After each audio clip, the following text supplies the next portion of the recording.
کے کرنا ہے۔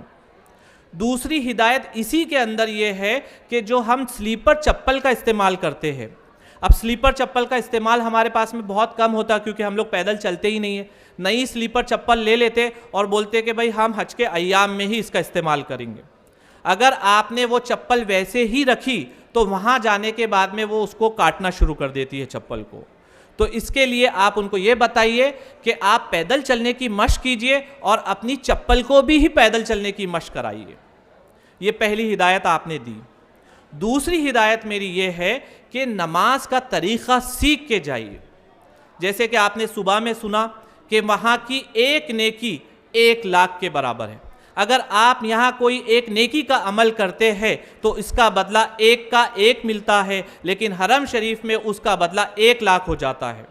اگر آپ 1 ریال خیرات کرتے ہیں 1,00,000 ریال خیرات کرنے کا ثواب ہے۔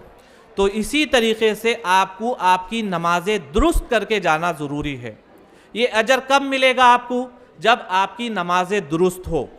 اس لیے آپ کیا کیجئے، کوئی ایک آپ کے حافظ صاحب ہے ان کے پاس جائیے، ان کو بولیے کہ ہم نماز دہراتے ہیں، آپ ہماری نماز کو دیکھ لیجئے، ان کے ریپیٹ کیجئے آپ، انشاءاللہ وہ جیسی آپ ریپیٹ کریں گے اگر کوئی غلطی رہی تو وہ آپ کو بتا دی جائے گی۔ اس کے بعد میں ایک ہدایت یہ ہے کہ ہماری جو خواتین ہوتی ہے، جو لیڈیز ہوتی ہے، ان کو نماز جماعت سے پڑھنے کا آئیڈیا نہیں ہوتا ہے۔ حرمین شریفین یعنی مکہ کے حرم میں اور مدینے کے بھی حرم میں دونوں جگہ وہاں پہ لیڈیز کو بھی نماز جماعت سے ہی ادا کرنی ہوتی ہے۔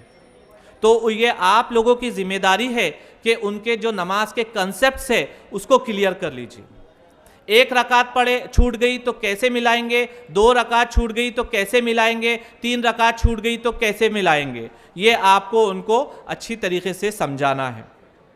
اس کے بعد کی جو میری ہدایت ہے وہ یہ ہے کہ ہر فرض نماز کے بعد وہاں نماز جنازہ ہوتی ہے، تو آپ ڈائریکٹلی سنت اور نفل کے لیے سنت کے لیے مت کھڑے ہو جائیے، ایک تھوڑی دیر کے لیے رکیے، وہاں پہ ایک اعلان ہوتا ہے الصلاۃ میت، نماز جنازہ کا طریقہ۔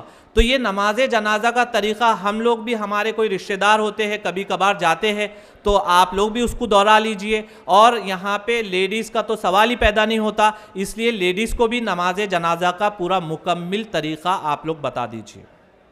اب یہ میری آخری ہدایت یہ ہے کہ آپ کو جو سامان کی پابندی دی گئی ہے، انشاءاللہ اگلی سلائیڈز میں وہ آپ کو بتاؤں گا کہ آپ کتنا سامان لے کے جائیں گے اور کیسے کیسے اس کو طریقے سے لے کے جائیں گے، تو آپ کو بہت زیادہ اسٹرکٹلی سامان کے اوپر جو ہے تو خیال رکھنا ہے۔